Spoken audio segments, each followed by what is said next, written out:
Jadi kalau ada orang yang belum ikutan ragu, wajar nggak? Wajar. Perlu marah nggak kita? Kalau mereka mencaci maki kita, wajar? Lah wajar, namanya juga tidak tahu. Jadi kalau kita sakit hati dicaci maki oleh orang yang tidak tahu, yang salah itu yang sakit hati. Gak lulus itu belajar ilmunya. Lah orang tidak tahu dipaksa untuk tahu, sebari tidak diberitahu. Jadi jangan kecil hati kalau kita dibilang itu sabdain sama orang yang tidak tahu. Jadi kalau disesatkan sama orang sesat, ya tenang aja.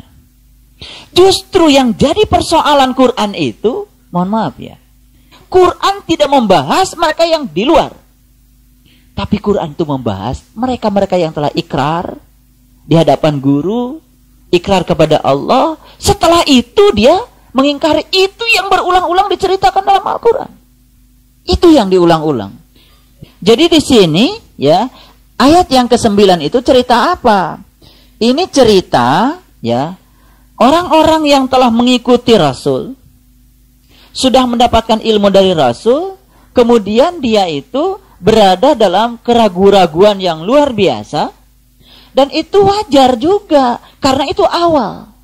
Tapi ketika dia membiarkan dirinya dalam keraguan-raguan terlalu lama, sebetulnya yang salah itu bukan Rasulnya.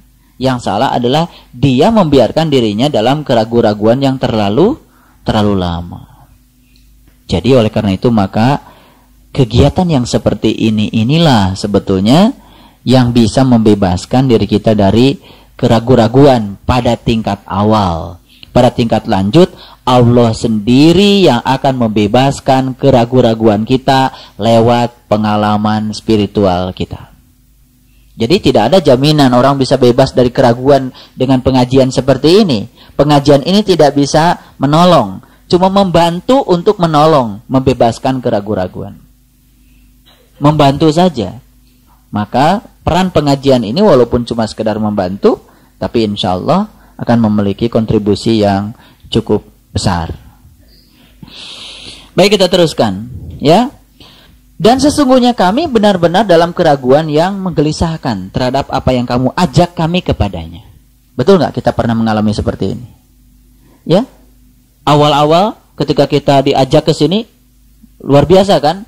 Terjadi suatu perubahan paradigma yang luar biasa. Maka disitulah perlu ada yang menenteramkan. Walaupun tidak ada jaminan, tapi setidak-tidaknya akan membantu seseorang untuk mencapai kedewasaan spiritualnya. Dan untuk mendorong seseorang sampai ke tingkat itu tuh memang perlu rutinitas, pengorbanan jelas, ya kan? Ya, itu komitmen. Itu komitmen. Oleh karena itu maka kita pun harus terus berkomitmen. Ya, agar kita sampai pada tujuan dari pengajian ini. Baik, kita teruskan ayat yang ke-10.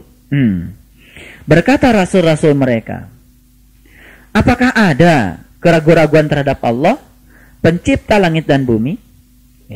Ada keraguan-raguan itu? Pasti ada ya, pada tingkat permulaan. Jadi sebenarnya perlu proses yang panjang dan kesabaran untuk membebaskan kita dari keraguan-raguan itu. Jadi boro-boro yang awal, yang sudah lama juga ternyata masih juga diselimuti oleh keraguan-raguan itu. Jadi sebenarnya penyakit yang paling utama belajar ma'rifatullah itu adalah keraguan-raguan. Baik, kita teruskan. Dia menyeru kamu untuk memberi ampunan ya kepadamu dari dosa-dosamu dan menangguhkan siksaanmu sampai masa yang ditentukan. Mereka berkata, kamu tidak lain hanyalah manusia seperti kami juga. Kamu menghendaki untuk menghalang-halangi kami dari apa yang selalu disembah nenek moyang kami. Karena itu datanglah kepada kami bukti yang nyata. Jadi oleh karena itu ya, perjuangan para ulama kalau tidak didasari oleh bukti yang nyata kepada umat, ini tidak akan pernah tuntas. Nah, sebetulnya ya kalau kita mau jujur membaca sejarah, para nabi, para rasul itu yang pertama diajarkan itu adalah hal yang nyata. Pengalaman spiritual dulu yang diajarkan. Jadi syahadat itu bukan teori dulu, bukan ucapan dulu, tapi pengalaman dulu. Makanya ya ketika memasuki ya area ini, maka di sini kan semuanya dibalik. Ya, di sini semuanya dibalik. Kita diajarkan untuk mengalami yang nyata dulu. Penjelasan-penjelasan itu belakangan. Bahkan tanpa penjelasan pun, kalau sudah mengalami yang nyata, kita akan kuat mengimani sesuatu yang Allah berikan kepada kita.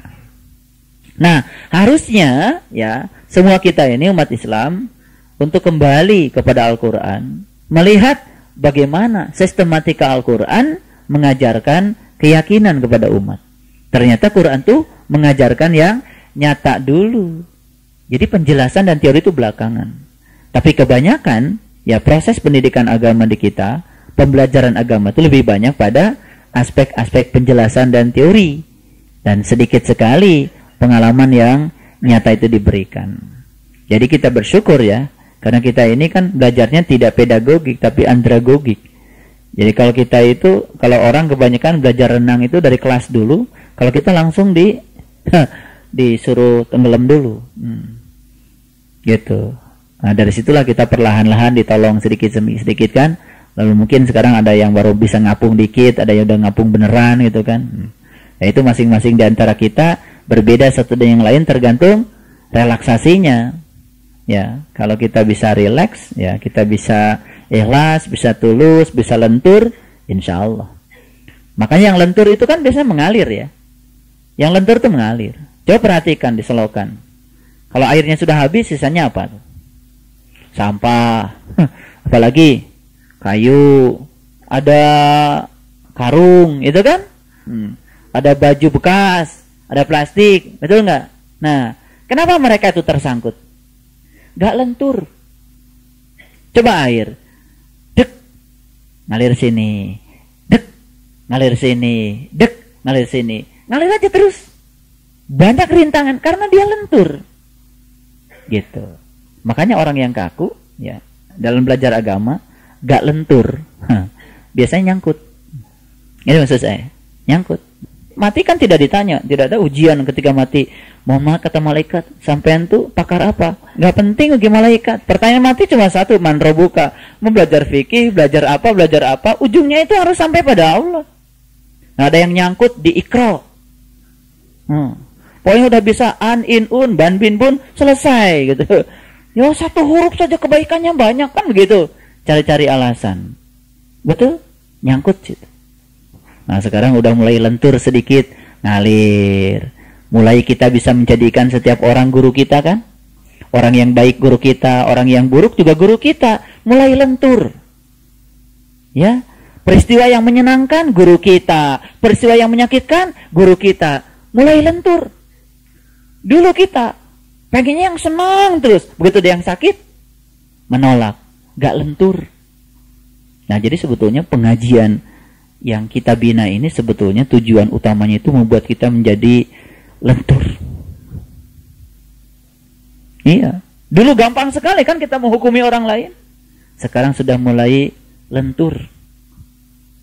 Yalah, gak usah ngurusi orang, urusi aja diri kita. Udah mulai lentur. Ya kan? Nah, semakin lentur kita semakin mengalir. Makanya kalau lentur itu tidak akan tersangkut. Ya. Jadi kalau ada kayu tersangkut, kayu kaku, ya kan? Coba, mohon maaf, ngajak orang yang kaku dalam beragama untuk belajar ilmu ini. Berat katanya tuh kan, berat. Udah pidato banyak-banyak gitu, kamu ikut juga. Kesel lagi kita. Kalau masih ada kesel pidato itu juga kita belum lentur. Jadi kita masih ada dalam kegelapan. Kalau sudah ceramah, wa ma alaina illal balagul mubin. Kita sudah menyampaikan, ya sudah, nggak usah dipikirkan. Lentur saja. Ya. Jadi itu urusan sendiri-sendiri, ya. Nah, makanya kita harus lenturkan diri kita. Nah, ciri orang yang sudah lentur itu ditandai dengan kebijaksanaannya, kearifannya. Coba berhadapan dengan yang tidak bijaksana. Berat. Betul nggak? Mau ngomong gitu salah, nggak ngomong salah, gitu kan? Nah itu. Tapi kalau kita berhadapan dengan orang yang lentur, yang bijak, penuh dengan kearifan, kita mulai udah bisa terbuka bicara tanpa beban. Betul? Iya. Makanya kita kan kalau punya sahabat, kaku sekali. Susah kan mau bicara? Karena komunikasi itu tidak pernah jalan kalau kita tidak lentur. Nah, jadi sebetulnya ini soal lentur ini penting. Karena ternyata air itu karena lentur menjadi kuat. Jadi jangan dikira kekuatan gedung ini terletak pada besi. Tidak. Besi itu kaku. Bukan terletak pada kayu, bukan terletak pada semen, bukan terletak pada batu, bukan pada pasir. Semua keras dan kaku. Dan semua yang keras-keras itu disatukan oleh yang lentur yang bernama air. Lentur itu kuat. Jadi kalau yang lentur itu coba bola, tendang sana, tendang sini, ya tetap aja. Coba batu ditendang. Gak lentur, iya kan? Nah, gitu. Kalau mau nendang yang gak lentur tuh sakit.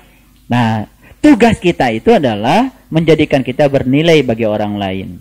Orang lain itu merasakan pencerahan dari kita, tapi tak tersentuh, tidak merasa dipojokkan. Nah itu, syaratnya harus lentur dulu. Jadi makanya kita pun dulu kalau diajak secara tidak bijaksana kan nolak. Betul nggak? Nah inilah pentingnya. Maka saya ingin memberikan 10 tips supaya kita menjadi orang-orang yang lentur. 1, kita harus belajar mengosongkan gelas kita. Dari apa sih? Dari segala kepentingan-kepentingan pribadi kita. Jadi gelas kita harus kosong. Biarkan yang mengisi gelas kita adalah Allah saja. Sebetulnya ketika kita mencoba memasukkan kepentingan-kepentingan kita di dalam gelas kita jadi keruh. Makanya kita harus selalu kosong dari segala perkara-perkara selain Allah. Makanya ketika kita kosongkan dari segala kepentingan-kepentingan duniawi kita semata-mata karena Allah, di situ kita akan menjadi sangat amat lentur. Mohon maaf ya, rasakan dan nyatakan pengalaman ini dalam pengalaman hidup kita. Yang membuat semua menjadi kaku karena ada pengalaman dan gelas kita menjadi penuh dengan muatan-muatan dari diri kita. Sekarang kosongkan semuanya, biarkan Allah saja. Allah saja. Yang kedua, supaya kita lentur, jangan pernah manja pada selain Allah. Ngerti maksudnya? Iya. Kalau mau curhat, curhat sama Allah sajalah. Jangan curhat pada yang lain-lain. Jadi kaku. Ngerti maksud saya? Jadi kalau kita mau manja, manja saja sama Allah. Jangan manja sama yang lain-lain lah. Manja sama atasan kita. Mohon maaf, manja sama pasangan kita. Manja pada kekuatan-kekuatan di luar Allah. Itu akan membuat kita menjadi kaku. Maka kita harus lenturkan kita dengan cara apa? Dengan cara yang kedua, yaitu kita hanya boleh manja kepada Allah saja. Caranya kirim-kirim Al-Fatihah, ya, sholat syukur wudu, tobat, hajat, kirim Al-Fatihah pada Rasul, guru, ibu bapak kita, saudara-saudara sudah lakukan 17 kali. Sudah lentur. Sudah, nggak usah dikatakan. Allah udah bilang di Quran, apa yang kau katakan, yang kau sembunyikan, aku tahu. Lillahi ma fis samawati wa ma fil ar wa in tubdu ma fi anfusikum aw tukhfuhu yuhasibkum bihillah. Sudah cukup gitu. Pokoknya jalani yang tulus, yang ikhlas, gosongkan gelas kita akan diisi sepenuhnya oleh Allah. Begitu diisi sepenuhnya oleh Allah, perasaan yang paling dahsyat yang kita rasakan apa? Kita merasa cukup dengan dia saja. Yang lain tidak mengganggu kita. Tubuh kita boleh bergerak kemana-mana, tapi jiwa kita tetap hukuf bersama dengan Allah di padang Arafah yang sesungguhnya. Tetap diam bersama dia. Sudah. Itu cara manja pada Allah ya begitu ya, jangan seperti manja pada Manusia banyak basa-basinya. Iya, udah ngomong banyak nggak dikasih lagi. Kalau sama Allah udahlah gitu. Ya Allah,